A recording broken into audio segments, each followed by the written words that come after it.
Ang sabi ng iba, pag nasa abroad ka, akala nila napakayaman mo na.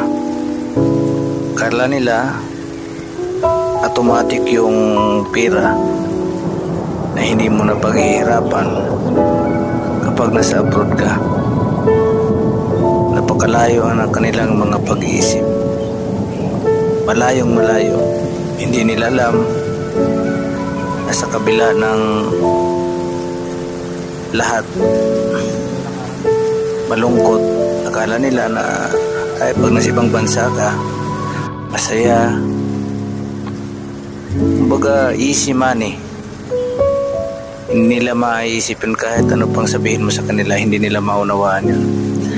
Maliban na lamang kung yung mga taong nakausap mo ay nakapangibang bansa na rin.